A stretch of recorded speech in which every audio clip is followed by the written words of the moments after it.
नमस्कार दोस्तों, आप सभी का हमारे YouTube चैनल में स्वागत है। तो आज का जो हमारा वीडियो है बहुत ही ज़्यादा इम्पोर्टेंट है। हर लेक्चर की तरह आज हम लोग देखने वाले हैं कि आज का जो वीडियो है वो किस तरह से इम्पोर्टेंट है। ना केवल ये पेपर में पूछे जाते हैं बल्कि ये आपके नॉलेज के लिए भी बहुत ही ज़्यादा इम्पोर्टेंट है।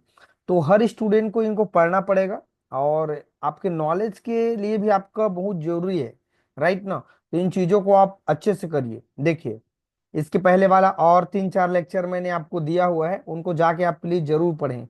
ठीक है। जीरो ऑर्डर मिलेगा, फर्स्ट ऑर्डर, सेकंड ऑर्डर। ठीक है, इन तीनों टॉपिक को कर ही लीजिए, वही एग्जाम में पूछे जाते हैं और इसके बाद ये इंपॉर्टेंट है। ठीक है। तो आज की वीडियो में हम लोग देखेंगे कि देल्ही ऊर्जा क्या होते हैं और जो सक्रियण ऊर्जा होते हैं, मतलब एनर्जी ऑफ द एक्टिवेशन क्या चीज होती है, उनको आज हम लोग समझने वाले हैं। अगर फ्रेंड चैनल में नए आए हैं तो चैनल को जाके सब्सक्राइब कर लेना, ताकि इस तरह से जो भी इंपॉर्टेंट वीडियो जब भी अपलोड किया जाएगा आप सभी को नोटिफिकेशन में तुरंत मिल जाएगा। और जो भी आपके दोस्त तैयार होंगे उनको तो आप शेयर कर ही देंगे, राइट ना। और ये इसका लास्ट चैप्टर है आपका केमिस्ट्री का। बीच के एक दो चैप्टर छूटा हुआ है, उनको भी हम लोग करेंगे बारी बारी से। तो ये सभी चैप्टर को आप एक बार अच्छे से कर लीजिए। मैंने 6 चैप्टर उधर पढ़ाया और 10 को पढ़ा दिया पूरा, और एक 11 चैप्टर चल रहा है। ठीक है। तो ये दोनों चैप्टर हमारा इधर साइड में हो गया और उधर का 6, 6 2 8, टोटल मिला के 11 चैप्टर है कुल मिला के। बीच का जो चैप्टर है वो छूटा हुआ है, उनको हम करेंगे। इस चैप्टर कंप्लीट हो जाएगा ना उसके बाद। ठीक है। चलिए बच्चों, हम लोग समझते हैं सबसे पहले जो थ्रेश होल्ड एनर्जी होते हैं वो क्या होते हैं, है ना। तो ऊर्जा की वह न्यूनतम मात्रा होती है, एकदम कम से कम ऊर्जा होती है जो उस अणु के पास होती है, कोई भी अणु के पास हो रही है, जो प्रभावी टक्करों द्वारा अभिक्रिया को संपन्न करती है। अर्थात देखिए, मान लीजिए ये हमारे पास कोई मालिक्यूल है, ठीक है। और इस मालिक्यूल के पास, मान लीजिए ये कोई हमारे पास मालिक्यूल है, अब इनको रिएक्शन करना है प्रोडक्ट बनाने के लिए। मान लीजिए यहाँ प्रोडक्ट बनाने के लिए इनको रिएक्शन करना है, ठीक है। तो हमारे पास जो थ्रेश होल्ड एनर्जी होगा, देल्ही एनर्जी होगा, उनका परिभाषा हम क्या दें। ऐसा ऊर्जा, न्यूनतम से न्यूनतम ऊर्जा जो उस अणु के पास प्रेजेंट होता है। मान लीजिए ये अणु है जिनको प्रोडक्ट में कन्वर्ट होना है, मान लीजिए इसको क्या होना है, प्रोडक्ट में कन्वर्ट होना है। तो इस मॉलिक्यूल के पास उपस्थित होता है, जो प्रभावी टक्कर द्वारा अभिक्रिया को संपन्न करता है। जब तक कोई मॉलिक्यूल टकराएगा नहीं, मतलब रिएक्ट नहीं होगा, तब तक प्रोडक्ट बनेगा नहीं, है ना। तो ये होते हैं हमारे पास थ्रेश होल्ड एनर्जी, मतलब देल्ही ऊर्जा। इतना बात आपको समझ में आ गया। कुल मिला के कहें कि देल्ही ऊर्जा वह ऊर्जा होता है जो किसी मॉलिक्यूल, मान लीजिए ये मॉलिक्यूल है, आप तो इतने सारे रिएक्शन देखते हैं जिनको हम लोग रिएक्शन करवाते हैं, राइट। तो ऐसा न्यूनतम से न्यूनतम एनर्जी होता है जो कोई भी मॉलिक्यूल के पास उपस्थित होता है, और जिसको प्रोडक्ट में कन्वर्ट करने के लिए उस मॉलिक्यूल के पास जो ऊर्जा होती है उसी को हम लोग थ्रेश होल्ड एनर्जी कहते हैं। अगला है एनर्जी ऑफ द एक्टिवेशन। जो हमारे पास सक्रिय जो ऊर्जा होती है वो क्या चीज होते हैं, बहुत ही ज्यादा इंपॉर्टेंट है। मान लीजिए हमारे पास देखिए, इस रिएक्टेंट को प्रोडक्ट में कन्वर्ट करने के लिए, है ना, जो एनर्जी की जरूरत पड़ती है उनको हम लोग सक्रिय ऊर्जा कहेंगे। अब यहाँ देखते हैं, सक्रिय ऊर्जा ऊर्जा की वह न्यूनतम मात्रा होती है जो देल्ही ऊर्जा से कम ऊर्जा वाले अणुओं को प्राप्त करनी पड़ती है, जिससे वे ऊर्जा अवरोध या बैरियर को पार कर सकते हैं। जैसे अभी ग्राफ देखने वाले हैं हम लोग, उनको बहुत अच्छे ढंग से समझेंगे। अभी ग्राफ देखेंगे हम लोग, ठीक है। तो ये दोनों बातें आपको समझ में आ गया। अब हम लोग यहाँ पे देखते हैं, देखिए देल्ही ऊर्जा ये क्या होते हैं, एक बात समझते हैं। सक्रिय ऊर्जा क्या होते हैं, इधर को छोड़िए, इधर को आपको नहीं करना है, क्लियर है। इधर को आपको नहीं करना है, इधर देखिए। ऊर्जा की वह मात्रा जिसे अभिकारक अणु ग्रहण करके, है ना, इसे सक्रिय अवस्था अर्थात एक्टिवेशन स्टेज में लेके जाएगा, अर्थात ट्रांजिशन स्टेज में लेके जाएगा, या ऊर्जा बैरियर को पार कर लेता है, सक्रिय ऊर्जा कहलाता है। अब ये डायग्राम आप देखिए। सबसे पहले आप ये ग्राफ को देखिए। यहाँ पर जो ग्राफ दिखा रहे हैं ये क्या को बता रहे हैं, एनर्जी को दिखा रहे हैं, ऊपर वाला जो हमारे पास लाइन दिख रहा है। और ये साइड में जो दिख रहा है ना, इस तरीके से ये हमारे पास बच्चों अभिक्रिया की प्रक्रिया है, इधर प्रोसेस बढ़ रहा है, ठीक है। तो ये रिएक्टेंट है, मान लीजिए जो रिएक्टेंट है उसको हम लोग आर से दर्शाते हैं। ये हमारा रिएक्टेंट है, यहाँ का जो भाग है वो हमारा क्या है, रिएक्टेंट है। और जब हम लोग उनको प्रोडक्ट में कन्वर्ट करेंगे तो हम लोग रिएक्टेंट को प्रोडक्ट में कन्वर्ट करने के लिए जो ऊर्जा लगाएंगे उसी ऊर्जा को हम लोग कहेंगे सक्रिय ऊर्जा कहेंगे।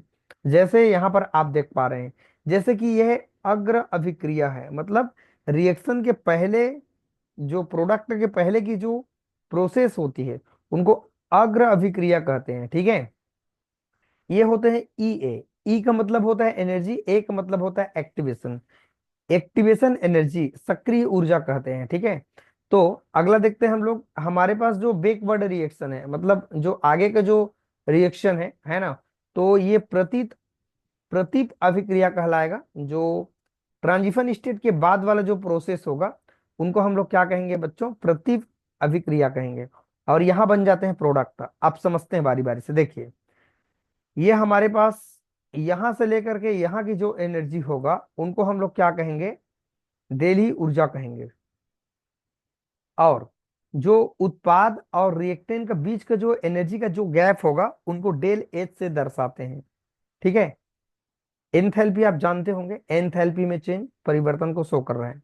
इसका मतलब ये हुआ, हम यहां पर समझे कि ऊर्जा जो होती है ऐसा न्यूनतम एनर्जी जो रिएक्टेंट को प्रोडक्ट में कन्वर्ट करने के लिए, है ना, जितना एनर्जी की जरूरत होती है, मतलब जिस एनर्जी बैरियर को क्रॉस करते हैं उस एनर्जी को हम लोग कहते हैं बच्चों एक्टिवेशन एनर्जी। इन्हें ई ई से दर्शाते हैं। अभिक्रिया ऊर्जा आरेख अभिक्रिया की प्रगति को प्रदर्शित कर रहा है।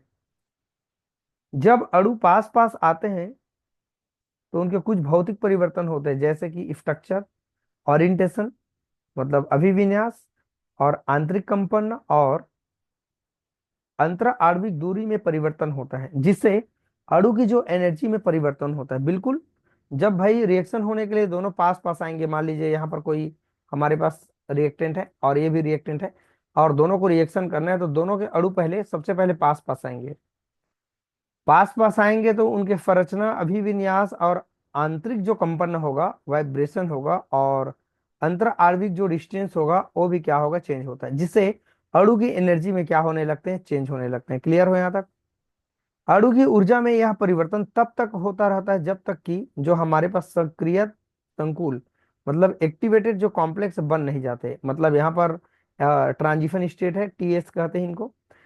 ट्रांजिशन स्टेट एक ऐसी अवस्था होती है बच्चों जहां पर न तो कंप्लीट बॉन्ड ब्रेकिंग होते हैं, न तो कंप्लीट बॉन्ड मेकिंग होते हैं, बल्कि दोनों काम चलते रहते हैं, बॉन्ड बनते भी रहते हैं और बॉन्ड टूटते भी रहते हैं। ठीक है, ये होते हैं।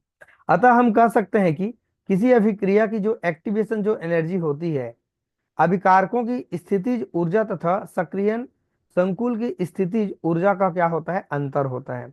तो यही होता है हमारे पास एक्टिवेशन एनर्जी। तो आप एक्टिवेशन एनर्जी जब भी आपको पूछेंगे एग्जाम में, आप यहां तक लिखेंगे, यहां से लेकर के पूरा ऊपर तक, बाकी और आपको कुछ नहीं करना है, राइट ना। तो ये होते हैं हमारे पास एक्टिवेशन एनर्जी।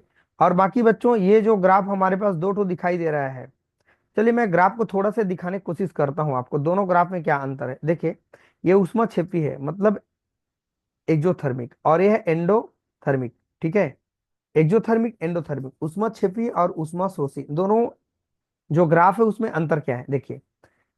इफ डायग्राम में उष्मा क्षेपी में, एक्जोथर्मिक में ट्रांजिशन स्टेट और जो रिएक्टेंट है इनका दूरी पास है, अब प्रोडक्ट की जो दूरी है वो ज्यादा है।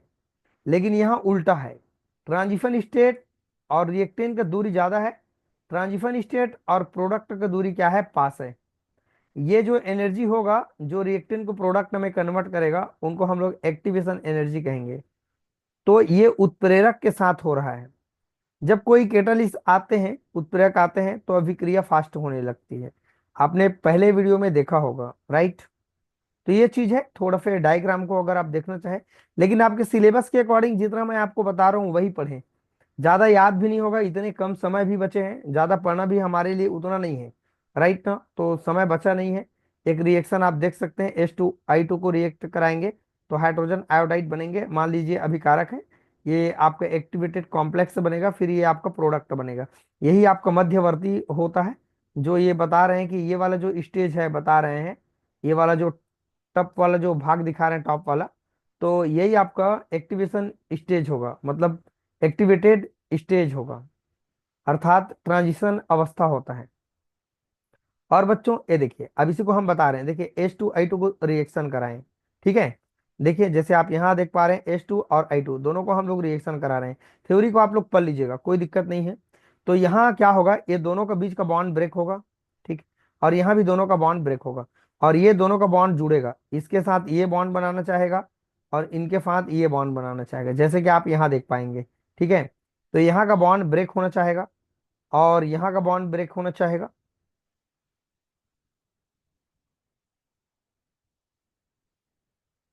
ये देखिए, ये जो डॉट डॉट है, ये आपका मध्यवर्ती स्टेज होगा। ये डॉट डॉट बता रहा है बॉन्ड ब्रेक हो रहा है, ये डॉट डॉट बता रहा है ब्रेक हो रहा है, लेकिन ये डॉट कर रहा है जुड़ रहा है। तो Hi एक अणु, Hi एक अणु, तो ये बन जाएंगे हमारे पास दो Hi अणु बन जाएगा। चाहे तो हम अलग अलग लिख सकते हैं, चाहे एक ही साथ, बस यही है, और कुछ ज्यादा नहीं है। ये फिर आगे वही बात है, क्या सार सकता है बाकी, और एकदम से ज्यादा हमको नहीं पढ़ना है। ठीक है, तो चलिए बच्चों, आज की वीडियो में हमने पढ़ा कि जो एक्टिवेशन एनर्जी क्या चीज होते हैं, थोड़ा से हमने समझने की कोशिश किया कि रिएक्टेंट प्रोडक्ट में कन्वर्ट होने के पहले कोई ना कोई एनर्जी बैरियर को क्रॉस करेगा, तब जाकर के वो प्रोडक्ट बनेगा। इसी को हमने थोड़ा सा समझने की कोशिश किए, ताकि एग्जाम में कभी आ गए 2-3 नंबर में तो हम इनको कवर कर सकें। ज्यादा कठिन नहीं है, समझने की कोशिश करेंगे तो सारा चीज समझ आएगा। मेरा मतलब क्या है इसको बताने का, कि ये आपके एग्जाम के लिए पढ़ने लायक है, पढ़ लीजिएगा। चलिए फ्रेंड, चैनल में नए आए हैं तो चैनल को जाके सब्सक्राइब कर लेना, और इस तरह के जो वीडियो है आप अपने दोस्तों लोगों को शेयर कर दीजिएगा, ताकि हर बच्चा सीख सके, अच्छे से पढ़ सके। चलिए फ्रेंड, वीडियो को आज करने के लिए थैंक यू।